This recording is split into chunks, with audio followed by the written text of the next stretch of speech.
உலகத்தையே உண்டாக்கின வார்த்தை ஒரு புஸ்தகமாக நம் நடுவிலே நம் கையிலே கொடுக்கப்பட்டிருக்கும் போது அதை பயன்படுத்துகிறவர்களை அது எவ்விதமெல்லாம் உருவாக்கும் என்பதை நீங்கள் யோசிச்சு பார்க்கணும்.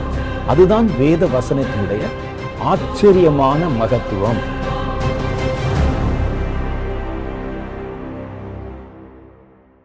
இயேசுவின் துணி ஊழியங்கள் வழங்கும் தீர்க்கதரிசி வின்சென்ட் செல்வகுமார் அவர்களால் எழுதி வெளிவந்துள்ள கிறிஸ்தவர்களின் அடிப்படை ஆவிக்குரிய வளர்ச்சிக்காக ஆத்தும வழிகாட்டும் புத்தகங்கள் இப்பொழுது 3 மொழிகளில் வெளிவந்துள்ளன. தமிழில் மீறும் பாவங்களும் அதை மேற்கொள்ளும் விதங்களும், ஆங்கிலத்தில் ways to overcome the violations of sin, கன்னடத்தில் ஆலுவா பாப்பங்களும் அதன ஜெயிசுவா விதங்களும் இப்பொழுது விற்பனையில் உள்ளன. இந்த புத்தகங்களை அமேசானிலும் பிளிப்கார்ட்டிலும் எங்கள் ஆப்பிலும் பெற்றுக்கொள்ளலாம். மேலும் விவரங்களுக்கு தொடர்பு கொள்ள வேண்டிய தொலைபேசி எண் 9731172297.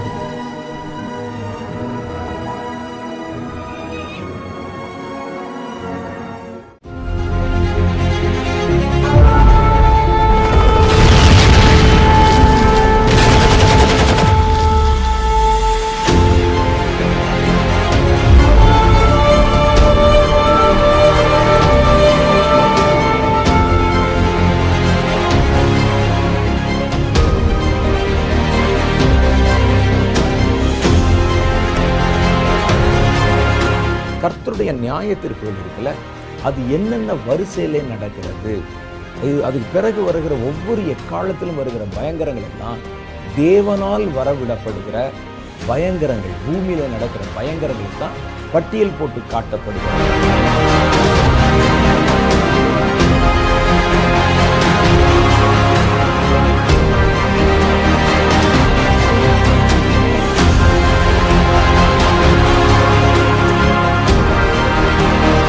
அவருடைய கோபத்துக்கு முன்பாக நிற்க முடியும் சொல்றாங்கல்ல, அந்த கோபத்தை 7 பிரிவாக குறித்து ஒவ்வொரு எக்காலங்கள் ஊதும் போதும் கர்த்தருடைய கோபாக்கினை எப்படியெல்லாம் வெளிப்பட்டது என்பதை சொல்லுவதுதான்.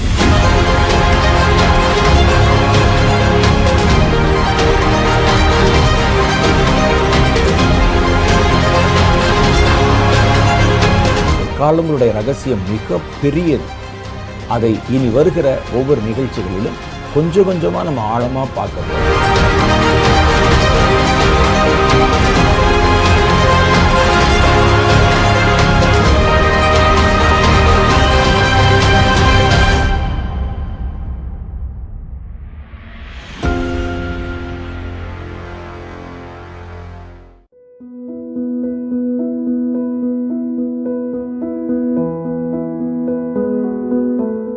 ஆண்டவராகிய இயேசு கிறிஸ்துவின் நாமத்தில் உங்கள் யாவருக்கும் என் அன்பின் நல்வாழ்த்துக்கள்.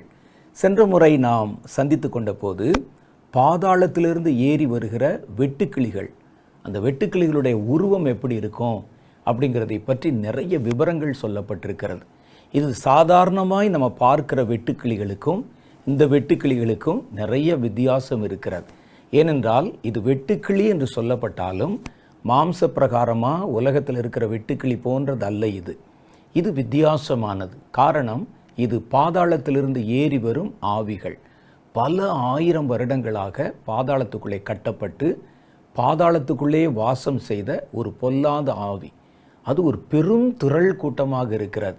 அது உள்ளே இருக்கக்கூடிய நெருப்புலையும் புகையிலையும் வெந்து எப்பொழுது தன்னை வெளியே விடுவாங்கன்னு காத்திருந்த அந்த பொல்லாத ஆவிகள் மூர்க்க குணமுள்ள ஆவிகள். அவைகள் கட்டவிழ்த்து விடப்படும் போது தீவிரமாக உலகத்தின் மேலே அது பறந்து வந்து மனிதர்களுக்கு எதிராக கிரியை செய்கிறது. வெட்டுக்கிளி என்ற பெயரில் அது சொல்லப்பட்டிருந்தாலும் உண்மையிலேயே அதனுடைய உருவம் எப்படி இருக்கும் என்பதை பற்றியும் வேதம் நமக்கு பல காரியங்களை சொன்னது. அதை பற்றி தான் நம்ம போன முறை சந்தித்து கொண்ட போது தியானித்தோம். அதில் முதல் காரியம் பாருங்க, வெளிப்படுத்தின விசேஷம் 9வது அதிகாரம் 7வது வசனத்திலிருந்து 10வது வசனம் வரைக்கும்.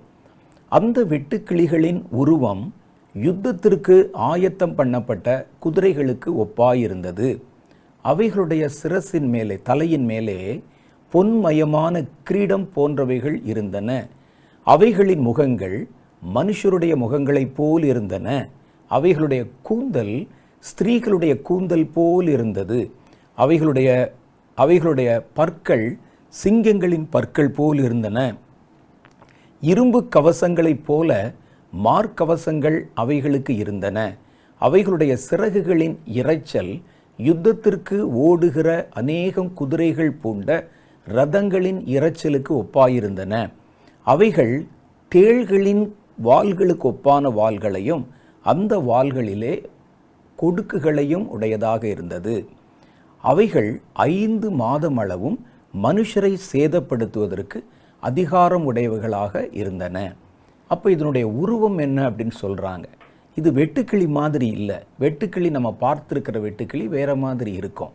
இதனுடைய உருவத்தினுடைய அமைப்பில் ஒரு 7-8 காரியங்கள் சொல்லப்பட்டிருக்கு பாருங்கள். மிக முக்கியமாக இதை நீங்கள் ரொம்ப நல்ல ஆழமாக கவனமாக நீங்கள் மனதிலே ஆராய்ந்து பார்க்கணும். அப்போ தான் இந்த வெட்டுக்கிளியுடைய குணாதிசயம் என்ன, இது எதற்கு புறப்பட்டு வருகிறது என்கிற காரியங்கள் வெளிப்படும். பொதுவாகவே ஒரு தரிசனம் நம்ம பார்க்கும் பொழுது அந்த தரிசனத்தில் இது என்னுடைய சொந்த அனுபவம், கர்த்தர் எனக்கு கற்றுக் கொடுத்த அனுபவம். நம்ம கர்த்தர் காட்டுகிற ஒரு காட்சியை பார்க்கும் பொழுது அந்த காட்சியில் காணப்படுகிற எல்லா பொருளுக்கும் ஒரு அர்த்தம் இருக்கும்.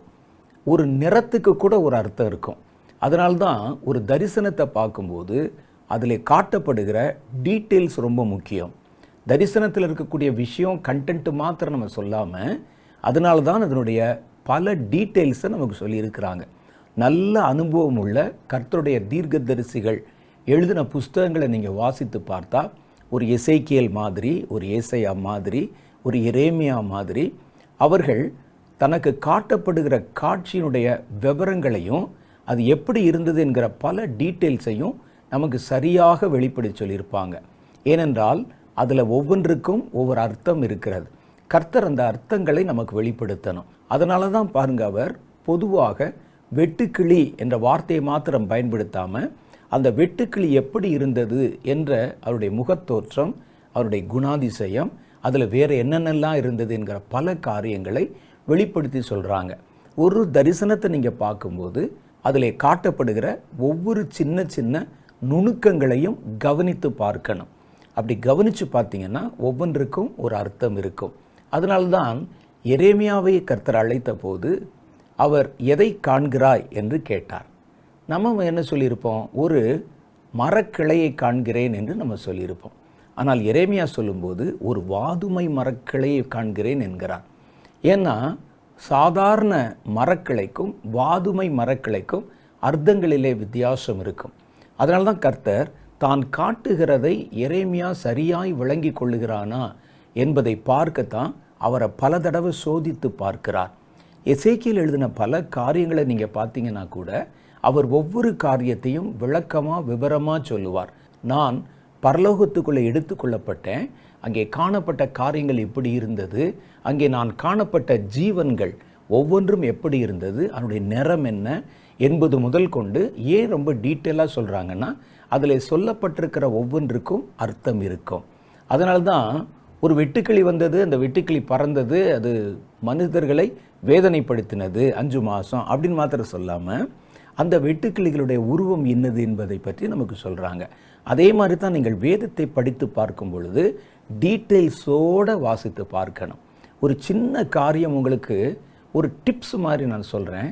வேதத்தை வாசிக்கும் போது அதில் போட்டிருக்கிற அந்த கமா கொட்டேஷனுக்கு கூட அர்த்தம் இருக்கிறது. அந்த இடத்த நீங்கள் நிறுத்தி படிச்சிங்கன்னா ஒரு அர்த்தம் புரியும், அதை வேகமாக படிச்சிங்கன்னா வேறு மாதிரி அர்த்தம் புரியும். எந்த இடத்துல அந்த சிலபிள் வந்து 2ஆக பிரியுது என்கிற இடத்த நீங்கள் எடுத்து பார்த்தீங்கன்னா அதில் ஒரு அர்த்தம் நமக்கு காணப்படும். அதனால தான் ஒவ்வொரு எழுத்தையும் எழுத்தையின் உறுப்பையும் வார்த்தையும் நுணுக்கமாக கவனித்து பார்க்கும் பொழுது அதில் நமக்கு பல செய்திகள், பல ரகசியங்கள் வெளிப்படுத்தப்படுகின்றன. அது மாதிரி ஒரு காரணத்தினால தான் தான் பார்த்த இந்த தரிசனத்தை வெட்டுக்கிளி என்று சொல்லுவதோடு நிறுத்தி விடாமல் அந்த வெட்டுக்கிளி எப்படி இருந்தது, அதனுடைய தோற்றம் என்ன அப்படின்னு சொல்கிறாங்க. அதில் பாருங்கள், ஒரு 8 விஷயங்கள் மிக நேர்த்தியாகவும் நுணுக்கமாகவும் சொல்லப்பட்டிருக்கிறது. ஒன்று, யுத்தத்திற்கு ஆயத்தம் பண்ணப்பட்ட குதிரை. சாதாரண குதிரை இருக்குது, பிரயாணம் பண்ணுகிற குதிரைகள் இருக்கிறது, வனாந்திரத்திலே திரிகிற குதிரைகள் இருக்கிறது, அல்லது வேறு காரியங்களுக்கு பயன்படுத்தக்கூடிய சில குதிரைகள் இருக்கிறது. அது என்ன வேறு காரியம் சொன்னீங்கன்னா, அவர்களுடைய பொருளை, துணிகளை, மற்றவைகளை எடுத்து செல்வதற்கு பயன்படுத்தக்கூடிய குதிரைகள் கூட அந்த காலங்களில் வழக்கத்தில் இருந்தது. ஆனால் இவர் இங்கே சொல்கிறாரு, இந்த குதிரைகள் யுத்தத்திற்கென்று பழக்குவிக்கப்பட்ட ஒரு குதிரை. இந்த குதிரைகளை பற்றி பல புஸ்தகங்களில் நிறைய செய்திகள் வாசிக்கலாம். குதிரைகளை அவங்க பார்த்து அதனுடைய உடல் கூறு, அமைப்பு, அதில் எத்தனை சுழிகள் இருக்கின்றன, மச்சங்கள் இருக்கின்றன என்பதெல்லாம் கவனித்து தான் இந்த குதிரையை எதற்கு பயன்படுத்தணும் அப்படின்னு சொல்லுவாங்களாம். ஒருவேளை இந்த வெட்டுக்கிளிகளை பார்த்தபோது ஒரு குதிரை மாதிரி இருக்குதே அப்படின்னு சொல்லாமல், யுத்தத்திற்கு ஆயத்தம் பண்ணப்பட்ட குதிரை மாதிரி இருக்குது அப்படின்னு ஒரு வார்த்தையை அவங்க சொல்கிறாங்க. அதே போல் குதிரைகள் கவசம் அணிந்து கொண்டு இருக்கிறது. ஒரு பெரிய யுத்தத்துக்கு போகிற யுத்த வீரன் மாதிரி கவசங்களை அணிந்து கொண்டு அது இருக்கிறது, அதனுடைய முகத்தோற்றம். ரெண்டாவது பார்த்தீங்கன்னா, அதனுடைய சிரசின் மேலே, தலையின் மேலே தங்கமயமான கிரீடம் போன்றவைகள் இருந்தன. அப்படின்னா அந்த வார்த்தையை நீங்கள் கவனித்து பார்த்தீங்கன்னா, அது உண்மையான கிரீடம் அல்ல, ஆனால் பார்த்தா கிரீடம் மாதிரி தெரியும், மாதிரி. அப்போது இதே மாதிரி தான் அந்த பிசாசனுடைய சில காரியங்களை பார்த்தீங்கன்னா, உண்மை மாதிரி காட்டப்படுகிற சில மாய பிம்பங்கள் இருக்கும். சாத்தானும் ஒளியின் தூதனுடைய வேஷத்தை தரித்து கொள்வானே, அது அப்படின்னா ஒளியில் நிற்கிற கர்த்தருடைய தூதன் மாதிரி இவன் இருப்பான். அதே மாதிரி பாருங்க, கர்ஜிக்கிற சிங்கம் போல என்ற வார்த்தை எழுதியிருக்கும். சிங்கம் அல்ல, ஒரிஜினல் சிங்கம் அல்ல, அது கர்ஜிக்கிற சிங்கம் போல. அதே மாதிரி தான் இந்த இடத்துல பார்த்தீங்கன்னா, அதனுடைய சிரசின் மேலே, தலையின் மேலே தங்கமயமான கிரீடங்கள் போன்றவைகள் இருந்தன. உண்மையான கிரீடங்கள் அல்ல என்பதை நீங்கள் தெரிந்து கொள்ளணும். இதில் ஒருவேளை உண்மையான கிரீடங்கள் காணப்பட்டால் அதனுடைய அர்த்தம் என்ன தெரியுமா? அது கர்த்தரால் கொடுக்கப்பட்டது என்று அர்த்தம். அந்தி கிறிஸ்து வெள்ளை குதிரையில் ஏறி வரும்பொழுது அவன் ஜெயிக்கிறவனும் ஜெயிப்பவனுமாக புறப்பட்டான் அப்படின்னு சொல்லும்போது, அவனுக்கு கொடுக்கப்பட்ட அதிகாரம் கர்த்தரால் உண்டாயிருந்தது. ஒரு கிரீடத்தை அவன் அணிந்திருந்தால் அது கர்த்தரால் கொடுக்கப்பட்டது ஒரு அதிகாரம்.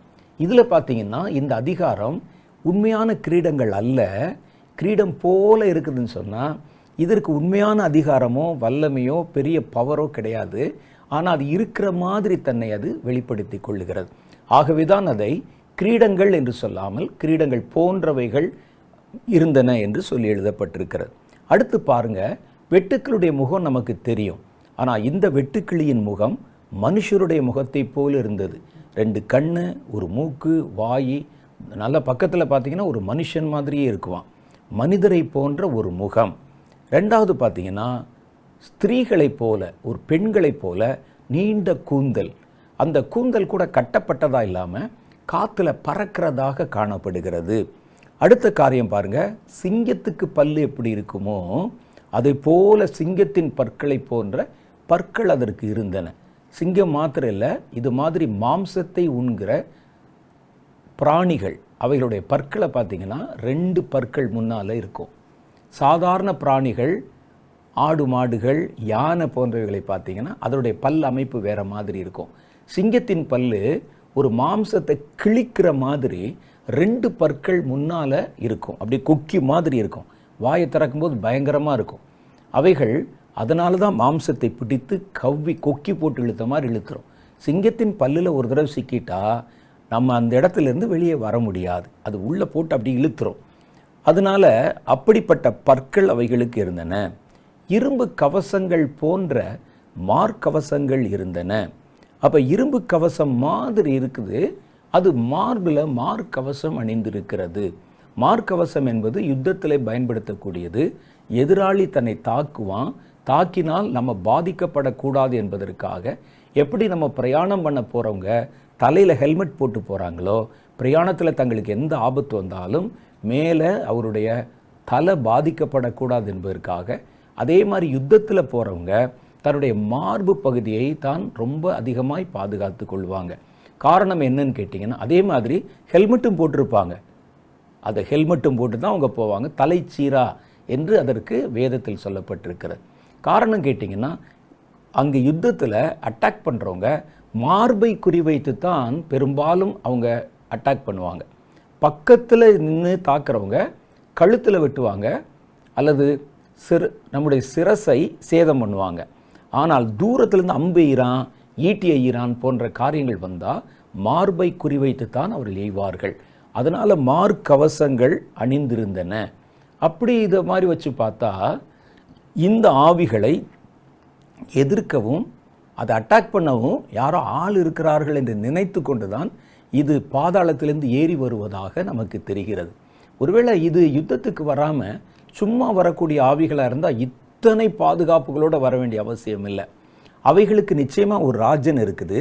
நம்ம பாதாளத்திலிருந்து வெளியே கொண்டு வரப்பட போகிற நேரம் வந்து விட்டது என்று கண்டிப்பாக இந்த ஆவிகளுக்கு அதை கற்பித்து, இந்த ஆவிகள் எப்படி தாங்கள் சேதமடையாமல் இருக்கும்படி பாதுகாப்பாக இருக்கணும் என்று அதை கற்றுக் கொடுத்திருந்தா கண்டிப்பாக இவைகளை எதிர்க்கிற ஒரு படை அல்லது ஒரு கூட்டம், ஒரு மனிதர்கள் பூமியிலே இருக்கிறார்கள் என்பதை அது அறிந்திருந்தது.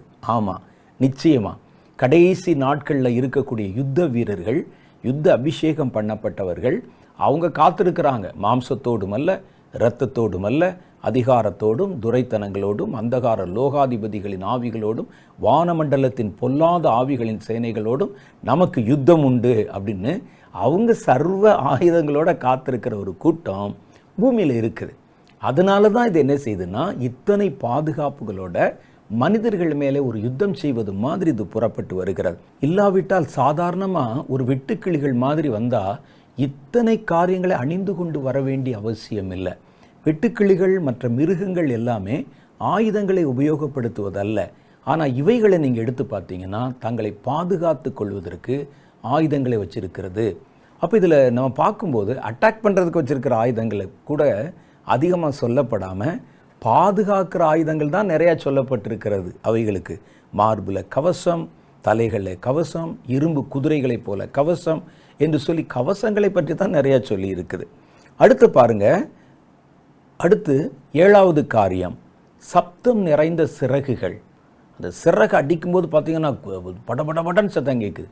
அந்த சத்தம் எப்படி இருக்குமா, யுத்தத்திலே ஓடுகிற குதிரைகள் மாத்திரம் இல்லை, ரதத்தில் பூட்டப்பட்ட குதிரைகள், அந்த ரதங்கள் கடகடகடன் ஓடும் பாருங்க, அந்த சத்தமும் குதிரையினுடைய குளம்பொலி சத்தமும் அவைகள் கனைக்கிற சத்தமும் எல்லாம் சேர்ந்து பட்டன்னு ஒரு சத்தம் கேட்குமா. அந்த அளவுக்கு அதனுடைய செட்டைகளிலே ஒரு சப்தம் இருந்தது என்று எழுதியிருக்கிறார். இது பிறகு நம்ம பார்க்குற காரியங்கள் இவ்வளவு அடையாளங்கள் இருக்குது. கடைசி 8வது அடையாளம் என்ன இருக்குன்னு கேட்டால், தேளுக்கு எப்படி கொடுக்கு இருக்குமோ அதே மாதிரி ஒரு வால் இருக்கிறது. தேளின் வால் உங்களுக்கு தெரியும். தேளின் வால் கீழே தரையாக இருக்காது, மேலே உயர்ந்து இருக்கும். அந்த வாலினுடைய நுனியிலே ஒரு கொடுக்கு இருக்கும். அந்த கொடுக்கில் தான் ஒரு விஷம் இருக்கும். அந்த விஷம் மனிதர்களுக்கு பொதுவாக மரணத்தை ஏற்படுத்தாவிட்டாலும் வேதனைகளை ஏற்படுத்தும். நீங்கள் பாருங்கள், ஒரு தேள் கடித்தா அது கடுமையான வேதனை உண்டாகும். அந்த விஷம் ஏற ஏற ஒரு மனுஷனுடைய வாயில் நுரையெல்லாம் கூட வந்துடும். அது இந்த மாதிரியான மிகப்பெரிய சைஸ் தேளெல்லாம் இருக்குது. அந்த தேள்கள் கொட்டினால் கடித்தால் அதிலிருந்து வரக்கூடிய வேதனை ரொம்ப பயங்கரமாக இருக்கும். அதனால் அந்த விஷயத்தில் அநேகர் சாவதில்லை, பெரும்பாலும் சாக மாட்டாங்க. ரொம்ப பலவீனம் உடையவர்கள், குழந்தைகள் போன்றவர்கள் ஒருவேளை மரிக்கலாம். ஆனால் மேக்சிமம் இந்த தேள் கடித்தால் சாக மாட்டாங்க, ஆனால் வேதனை இருக்கும். 2-3 நாள் ரொம்ப கஷ்டப்படுவாங்க.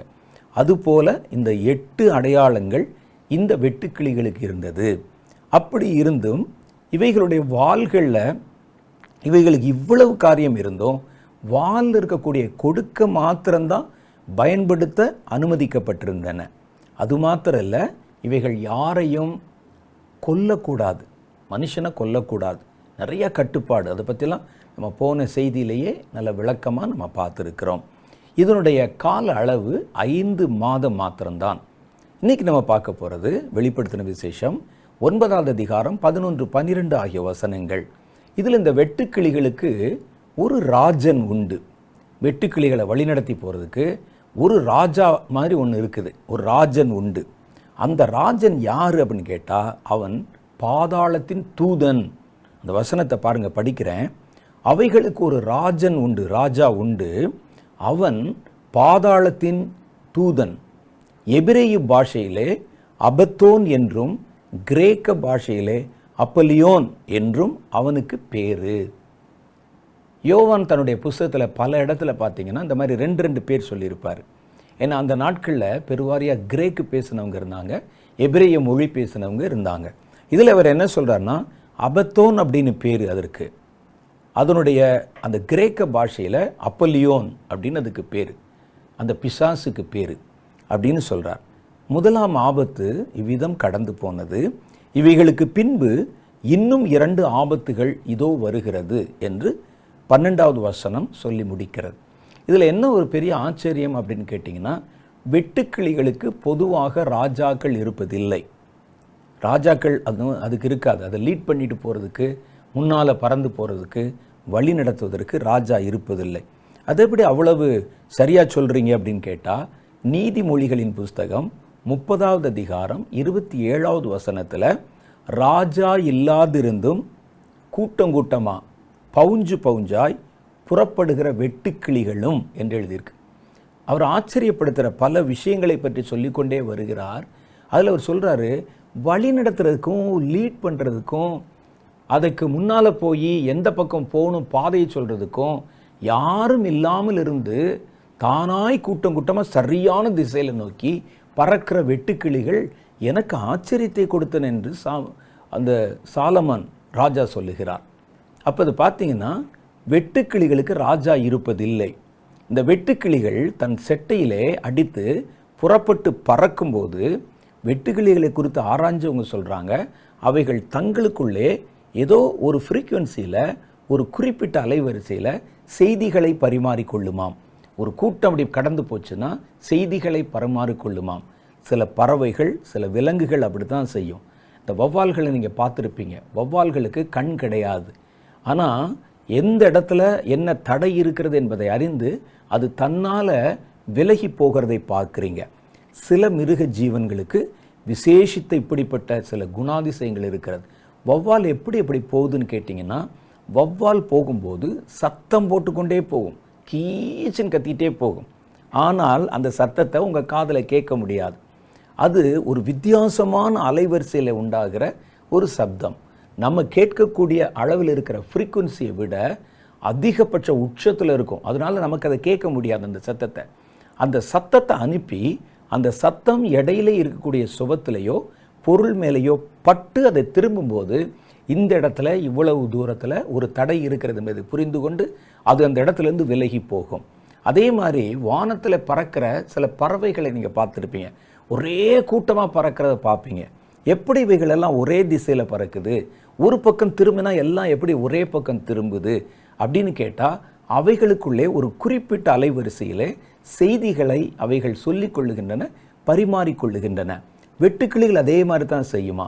வெட்டுக்கிளிகளுடைய உடலிலிருந்து புறப்படுகிற ஏதோ ஒரு அலைவரிசை ஒவ்வொரு வெட்டுக்கிளிகளுக்கு நடுவிலும் பாய்ச்சப்பட்டு அவைகள் எல்லாம் ஒன்றா சேர்ந்து லெஃப்டில் போகணுமா ரைட்டில் போகணுமான்னு ஒன்று திரும்பினா எல்லாம் தன்னை அறியாமலே ஆட்டோமேட்டிக்காக அதில் திரும்பிடும். இதுதான் விஞ்ஞானத்தில் வெட்டுக்கிளிகளை பற்றி சொல்லப்படுகிற சில காரியங்கள் இருக்குது. ஆனால் இதில் அதனால வெட்டுக்கிளிகள் கூட்டமாக வர்ற மாதிரி தெரிஞ்சாலும் அவைகளை வழி நடத்த யாரும் இருப்பதில்லை. அது பவுஞ்சாக புறப்படுமா. பவுஞ்சுன்னா என்னது உங்களுக்கே தெரியும், பெரிய பெரிய கூட்டமாக புறப்படும். ஆனால் வழி நடத்துவதற்கு ஆள் இருக்காது. ஆனால் கரெக்டாக எல்லாம் ஒரே டைரக்ஷனில் போகும். அதைத்தான் அவர் சொல்லுகிறார், எனக்கு உலகத்தில் வியப்பூட்டக்கூடிய பல காரியங்கள் இருக்கிறது, அதில் ஒன்று இந்த வெட்டுக்கிளிகள் எப்படி போகுது அப்படின்னு. அந்த வெட்டுக்கிளியில் பாருங்கள், நீதிமொழிகளின் புஸ்தகம் 30வது அதிகாரம் 27வது வசனத்தில் ராஜா இல்லாதிருந்தும் பவுஞ்சாய் புறப்படுகிற வெட்டுக்கிளிகள் என்று எழுதியிருக்கிறது. ஆனாலும் 5ஆம் தூதன் எக்காலம் ஊதுகிற சமயத்தில் குழியிலிருந்து வெளிப்படும் இந்த வெட்டுக்கிளிகளுக்கு பாதாளத்தின் தூதன் என்ற ஒரு ராஜா இருந்தான். அப்போ ராஜா இருக்கிறான் அப்படின்னு சொன்னாலே இது உண்மையான வெட்டுக்கிளிகள் அல்ல. வெட்டுக்கிளிகள் மாதிரி தோற்றத்திலையும் இன்னும் பல அர்த்தங்களை கொண்ட வேறு விதமான உருவ அமைப்பிலையும் இவைகள் பாதாளத்திலிருந்து புறப்பட்டு அவைகள் ஏதோ ஒரு காரியத்தை செய்வதற்காக உலகத்தின் மேலே அனுமதிக்கப்பட்டிருக்கின்றன. அந்த ராஜா அவன் கொடுக்கிற கட்டுப்பாடுகள், அவன் கொடுக்கிற கட்டளைகள், இதனுடைய அடிப்படையில் தான் இந்த பெருந்திரள் கூட்டம் வெட்டுக்கிளிகளுமே இயங்குகின்றன. அப்போ இந்த ராஜா யார் அப்படின்னு பார்த்தா பாதாளத்தின் தூதன் என்று அவனுக்கு பேர் சொல்லப்பட்டிருக்கிறது. பாதாளத்தில் இருக்கிற ஒரு தூதன். அப்போ இந்த பாதாளத்தில் இருக்கிற தூதன் அவனுக்கு பேர் அபத்தோன் என்றும் கிரேக்க மொழியிலே அப்பலியோன் என்றும் சொல்லப்பட்டிருக்கிறது. இந்த பிசாசுகளை குறித்தும் ஆவிகளை குறித்தும் சில முக்கியமான காரியங்களை நீங்கள் அறிந்து கொண்டால்தான் இந்த ஆவிகள் என்ன செய்ய புறப்படுகின்றன, அது எக்ஸாக்டாக என்ன செய்வதற்கு வாய்ப்பு இருக்கிறது என்பதை நம்ம விளங்கி கொள்ள முடியும். அப்போ முதல் காரியமாக நீங்கள் பார்த்தீங்கன்னா, மனிதர்களுக்கு தனித்தனியாக ஒரு பேர் இருக்கிற மாதிரி எத்தனை கோடிக்கணக்கான ஆவிகள் இருந்தாலும், வானமண்டலத்தின் பொல்லாத ஆவிகள் இருந்தாலும், பூமியில் இருக்கக்கூடிய அந்தகார லோகாதிபதிகளின் ஆவிகள் இருந்தாலும், பாதாளத்தின் ஆவிகள் இருந்தாலும், ஒவ்வொரு ஆவிக்கும் ஒவ்வொரு பேர் இருக்கிறது. அதை நீங்கள் புரிஞ்சிக்கிறணும். இந்த பேர் இது பிசாசா ஆவியா மாறின பிறகு கொடுக்கப்பட்ட பெயர்கள் அல்ல, அது தேவ தூதனாக இருக்கும்போதே கொடுக்கப்பட்ட பெயர்கள். அப்படின்னா பரலோகத்தில் நீங்கள் பார்த்தீங்கன்னா பெருந்திரள் கூட்டம் தேவ தூதர்கள் இருக்கிறாங்க. கண்ணுக்கெட்டின தூரம் வரைக்கும் கடற்கரை மணலை விட அதிகமாக தேவ தூதர்கள் இருக்கிறாங்க. தேவ தூதர்கள் பொதுவாகவே நாம் நினைக்கிற மாதிரி, ஒரு பிக்சரில் பார்க்குற மாதிரி ஒரே மாதிரி தோற்றமுடையவர்கள் அல்ல. எல்லாருமே வெள்ளை கலர் ட்ரெஸ் போட்டு அப்படியே கையில் ட்ரம்பட் வச்சு பாடிட்டு இருக்கு. அதெல்லாம் படத்தில் வரைஞ்சது. தூதர்களில் நிறைய வித்தியாசமான தூதர்கள் இருக்கிறாங்க. கர்த்தர் தூதர்களை வித்தியாசமாக படைச்சிருக்கிறார். நிறைய தூதர்கள் இருக்கிறாங்க. ஒவ்வொருவருக்கும் ஒவ்வொரு வேலைகள் கொடுக்கப்பட்டிருக்கிறது. அப்போ இந்த தேவ தூதர்கள் குறிப்பாக ஒரு தேவ மனிதன் பார்த்த ஒரு தரிசனத்தில் அவர் எழுதியிருக்கிற ஒரு காரியம், இந்த தேவ தூதர்களில் பல நிறமான தேவ தூதர்கள் இருக்கிறாங்களாம். பல நிறம். இந்த தேவ தூதர்களுடைய அடுக்கு, அவங்க ஒவ்வொரு நேரம் ஒவ்வொரு அடுக்கில் நிற்பாங்களாம். அந்த ஒரு அடுக்கில் நின்றால் பல வருணம் உள்ள ஒரு வானவில்லை போன்ற ஒரு தோற்றம் உண்டாகுமாம் பரலோகத்தில். எப்படி ஒரு சூரிய ஒளியிலிருந்து 7 விதமான நிறங்கள் பிரிகிறதோ, ஒரு வெள்ளை நிறமாக வருகிற ஒரு ஒளி தான், அந்த ஒளிக்குள்ளே எப்படி 7 வர்ணங்கள் இருக்கோ அதே மாதிரி கர்த்தருடைய ஒளியில் 70 வர்ணங்கள் இருக்கும். அவைகள் எல்லாம் என்ன செய்யுமா, தேவ தூதர்களாக வெளிப்பட்டிருக்கிறதுனால அவைகளுடைய அடுக்கு வரிசை நிற்கும்போது ஒவ்வொரு நேரம் ஒவ்வொரு விதமான வரிசையில் நிற்பாங்களாம். நான் அதை நேராய் கண்டேன் அப்படின்னு அவர் தன்னுடைய புஸ்தகத்தில் எழுதியிருக்கிறார். அது அவங்க நிற்கும்போது புது புது டிசைன் மாதிரி தெரியுமா நமக்கு இங்கேருந்து பார்க்க. அது பல வர்ணங்களில் அணிந்த பல வர்ணமான பல விதமான நிறத்தில் இருக்கிற தேவதூதர்கள் என்று அவர் தன்னுடைய புஸ்தகத்தில் எழுதுகிறார்.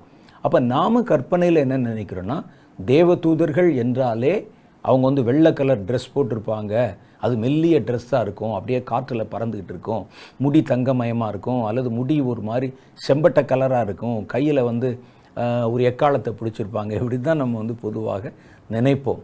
மனிதர்கள் நம்ம இமேஜினேஷனில் பல காரியம் வச்சுருப்போம். பிசாசுனா எப்படி இருக்கும், இந்திய பிசாசு ஒரு மாதிரி இருக்கும், ஹாலிவுட் பிசாசு ஒரு மாதிரி இருக்கும், இது வெள்ளச்சலை கட்டியிருக்கும், அது வேறு மாதிரி, இப்படிலாம் நம்ம நிறைய கற்பனை வைத்திருக்கிறோம். ஆனால் உண்மை வேறு மாதிரி இருக்கும். அது பல வர்ணங்களில் இருக்குமா. இப்படி கோடிக்கணக்கான தேவதூதர்கள் இருந்தாலும் ஒவ்வொரு தேவதூதனுக்கும் தனித்தனியாக ஒரு பெயர் இருக்கும். அது எப்படிங்க, நமக்கு அவருடைய பேர் தெரியாதனால அவங்கள பார்த்தாலே தேவதூதர் என்று நம்ம சொல்லுகிறோம். பாருங்கள், வேதத்தில் சொல்லப்படுகிறது, கர்த்தர் வானத்தின் நட்சத்திரங்களை பெயர் சொல்லி அழைக்கிறார். நட்சத்திரங்கள் எவ்வளோ இருக்கும்? கர்த்தர் ஆபிரகாமிடத்தில் சொல்கிறார், அப்பா நீ நட்சத்திரத்தை எண்ணக்கூடுமானால் எண்ணிப்பார், அதனுடைய தொகையை காட்டிலும் உனக்கு பிறக்கிற சந்ததி அதிகமாக இருக்கும் என்று கர்த்தர் சொல்லுகிறார். நட்சத்திரங்களை ஒருவரும் எண்ண முடியாது. இன்றைக்கி இருக்கிற நவீன வசதிகளை வைத்து கூட நட்சத்திரங்களுடைய தொகையை இதுவரைக்கும் யாரும் கணக்கு போட்டதில்லை. அத்தனை கோடி கோடி கோடிக்கணக்கான நட்சத்திரங்கள் ஒவ்வொரு நட்சத்திர மண்டலத்திலும் இருக்கிறது. அது நட்சத்திர மண்டலங்கள் என்பது கோடிக்கணக்கான மண்டலங்கள் இருக்குது. அப்போ இது எப்படி நீங்கள் எண்ணுவீங்க, எப்படி எவ்வளோ நம்பர் போடுவீங்க? ஆனால் அந்த நட்சத்திரங்கள் ஒவ்வொன்றுக்கும் ஒவ்வொரு பேர் வைக்கப்பட்டிருக்கிறது. அத்தனை கோடிக்கும் கர்த்தர் ஒவ்வொரு நட்சத்திரத்தையும் பெயர் சொல்லி அழைக்கிறார் என்று தான் வேதத்தில் சொல்லப்பட்டிருக்கிறது. ஆனால் நம்மை பொறுத்தளவில் ஒரு சில நட்சத்திரங்கள் மாத்திரம்தான் நம்ம ஒரு பேர் வச்சு அழைப்போம். இது தவிர மற்றதெல்லாம் நமக்கு பொறுத்தளவில் நட்சத்திரம் அவ்வளவுதான். அது என்ன, ஒரு ஸ்டார் விழுந்தது, அது யார் விழுந்தா, அது பேர் என்ன நமக்கு தெரியாதது. ஒரு நட்சத்திரம் விழுந்துச்சுங்க, நேற்று ஒரு நட்சத்திரத்தை பார்த்தேன், நம்மை பொறுத்தளவில் அது நட்சத்திரம். அந்த நட்சத்திரங்கள் எல்லாத்துக்கும் ஒவ்வொரு பேர் இருக்கிறது. அதே மாதிரி வேதத்தில் காட்டப்படுகிற தேவதூதர்கள் நம்மை பொறுத்தளவில் தேவதூதர்கள். ஆனால் அந்த தேவதூதர்களுக்கு ஒவ்வொருவருக்கும் ஒவ்வொரு தனித்தனி பேர் இருக்கு. இத்தனை நட்சத்திரங்களுக்கே ஒவ்வொன்றுக்கும் பேர் போட்டு அழைக்கிற தேவன் தூதர்களுக்கு பேர் வைக்காமல் இருப்பாரா? பேர் வச்சிருப்பார். இந்த பேர்கள் ரொம்ப ஆச்சரியமானவைகள் அந்த தூதர்களுக்கு. இந்த தூதர்கள் விழுந்து போகும்போது சில தூதர்கள் அதே பேரில் அழைக்கப்படுவாங்க. சில தூதர்கள் பூமியில் வந்து வேறு விதமான கிரியைகளை செய்யும்போது அந்த கிரியைகளுடைய பெயரால் அழைக்கப்படுவாங்க. ஒரு கொலை வெறி அல்லது ஒரு கொள்ளையடிப்பது அவனுடைய குணத்தினுடைய அடிப்படையில் அவர்கள் விழுந்த பிறகு சில ஆவிகளுக்கு வேறு பேர் சூட்டப்படுவதும் உண்டு. இந்த அபத்தோன் என்ற ஆவிக்கு என்ன அர்த்தம் தெரியுமா? நிர்மூலமாக்குகிறவன். நிச்சயமா இந்த ஆவி பரலோகத்தில் இருக்கும்போது நிர்மூலமாக்குறவன் பேர் வச்சிருக்க மாட்டாங்க, அப்பலியோன்னு வச்சிருக்க மாட்டாங்க. இவன் கீழே விழுந்து அவனுடைய குணம் நிர்மூலமாக்குறது தான் அவனுடைய குணம். யாரு? இந்த வெட்டுக்கிளிகள் அல்ல, வெட்டுக்கிளிகளுடைய ராஜா. அவன் பாதாளத்தில் ஒரு தூதனாக அறியப்படுகிறான். அவன் இந்த வெட்டுக்கிளிகளுக்கு ராஜாவாக காட்டப்படுகிறான். அவனுக்கு கொடுக்கப்பட்ட பேர் என்னன்னா நிர்மூலமாக்குகிறவன். அபத்தோன் என்றும் அப்பலியோன் என்றும் அழைக்கப்படுகிறது. அப்ப சில ஆவிகள், சில தேவதூதர்கள் வானத்தில் இருக்கும்போது ஒரு பெயராகவும் கீழே அவர்கள் விழுந்த போது அவரவருடைய குணம், சுபாவம், என்ன ஆவி என்ன வேலை செய்யுமோ அதற்கு ஏற்ற மாதிரி அந்த ஆவிகளுக்கு பெயர்கள் கொடுக்கப்படுகின்றன. இந்த பெயர் என்பது ஒரு மனிதனை அடையாளப்படுத்துவதற்கு கொடுக்கப்படுகிறது. இதில் பல ஆவிகளுடைய பெயரும் நமக்கு தெரிவதில்லை, தேவதூதர்களின் பெயரும் நமக்கு சொல்லப்படவில்லை. சில தேவதூதர்களை மாத்திரம் தெரியும். ஒரு கேப்ரியலை தெரியும், ஒரு மிகாவேலை நமக்கு தெரியும், ஒரு லூசிஃபரை கூட விழுந்த தூதனை தெரியும். ஒரு கத்தோலிக்க வேதத்தில் பார்த்தீங்கன்னா ரஃபேல் என்ற ஒரு தேவதூதனை பற்றி நிறைய செய்திகள் அவங்க சொல்லியிருக்கிறாங்க. இந்த 3 பேர் தான் இருக்கிறார்கள்னு கேட்டால் இல்லை, அது கடற்கரை மணல் எத்தனையாக இருக்கிறாங்க. ஒருவேளை அங்கே இருக்கிற பிரதான தூதர்களில் இவ்வளோ பேர் தான் இருக்கிறாங்கன்னு கேட்டால் நிச்சயமாக வேறு இருப்பார்கள், நமக்கு அது சொல்லப்படவில்லை. அதனால் நிறைய பிரதான தூதர்கள் இருப்பாங்க, அவங்களுக்கு கீழே பல தூதர்கள் இருப்பாங்க. இந்த பேர் ஏன் முக்கியமானது என்றால், இந்த ஆவிகளுடைய பெயர் கடைசி காலத்தில் கிரியை செய்கிற ஆவிகளுடைய பெயர் வெளிப்படுத்தப்படும். இப்போ பார்த்தீங்கன்னா இந்த வெளிப்படுத்தின விசேஷத்தில் யோவான் மூலம் ஏறி வருகிற அந்த ஆவியினுடைய பெயர் சொல்லப்படுகிறது. இதற்கு முன்னால் அந்த ஆவியினுடைய பெயர் பழைய ஏற்பாட்டு காலத்திலெல்லாம் எங்கும் சொல்லப்பட்டதாக நமக்கு அறிவிக்கப்படவில்லை. ஏன் சொல்கிறாங்கன்னு கேட்டால், இந்த கடைசி நாட்களில் யுத்தம் செய்கிறவங்க இருக்காங்க பாருங்க, இந்த யுத்தம் செய்கிறவர்கள் ஆவிகளை குறித்து அறிந்திருக்கணும் அப்படின்னு கர்த்தர் விரும்புகிறார்.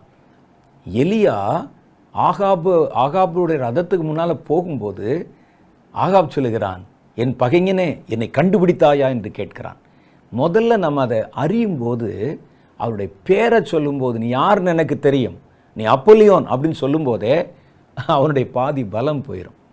அவன் தன்னை யாருன்னு தெரியாத நினச்சிக்கிட்டு இருப்பான். ஒரு யுத்த களத்தில் இருக்கிறவன், ஒரு வீரன் சண்டைக்கு நிற்கும்போது அந்த ஆவினுடைய பேரை சொல்லி, நீ யாருன்னு எனக்கு தெரியும், உன் பேர் பூர்வத்தில் இது, நீ விழுந்த போது இது அப்படின்னு சொல்லணும். அதனால தான் அந்த பேரை பைபிள் எழுதி வச்சிருக்கிறாங்க. இல்லாட்டா ஒரு ராஜன் இருந்தது, அந்த ராஜா புறப்பட்டு வந்தேன்னு சொல்லியிருக்கலாமே. ஏன் அவனுடைய பேரை ஏன் குறிப்பிட்டு சொல்லணும்? சில இடங்களில் பார்த்தீங்கன்னா சில ஆவிகளுடைய பேர் சொல்லப்பட்டிருக்கிறது. கர்த்தராகி இயேசு கிறிஸ்து சொன்னார், பெயல்செபூல் என்ற ஒரு ஆவி சொல்லியிருக்கிறாங்க, மோளேக்கு அப்படின்னு ஒரு ஆவி சொல்ல 1-2 தான் சொல்லியிருக்கிறாங்க.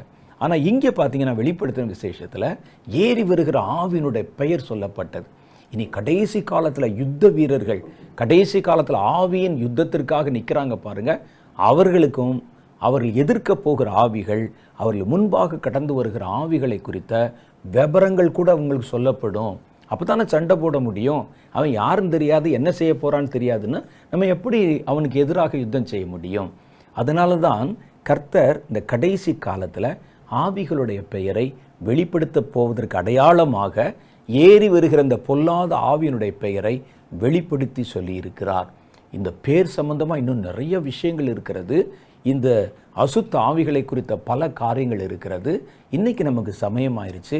நம்ம அடுத்த முறை சந்திக்கும் போது இன்னும் மேலதிகமான சுவாரஸ்யமான தகவல்களோட இந்த வசன பகுதியை நம்ம ஆராய்ந்து பார்க்க போறோம்.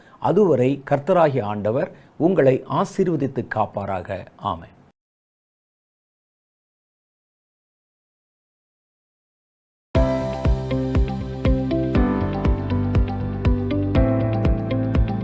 சகோதரர் வின்சென்ட் செலுப்மார் அவர்களுடைய செய்திகளை தொடர்ந்து கேட்கவும் பார்க்கவும் சகோதரர் வின்சென்ட் செலுப்மார் அவர்களின் யூடியூப் சேனலை சப்ஸ்கிரைப் செய்து கொண்டு பெல் ஐகானை கிளிக் செய்து கொள்ளுங்கள்.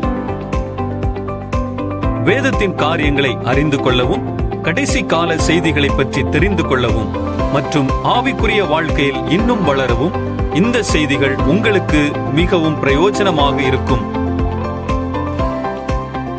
தொடர்ந்து இந்த யூடியூப் சேனலை பாருங்கள், மற்றவர்களுக்கும் தெரியப்படுத்துங்கள். கர்த்தர் உங்களை ஆசீர்வதிப்பாராக.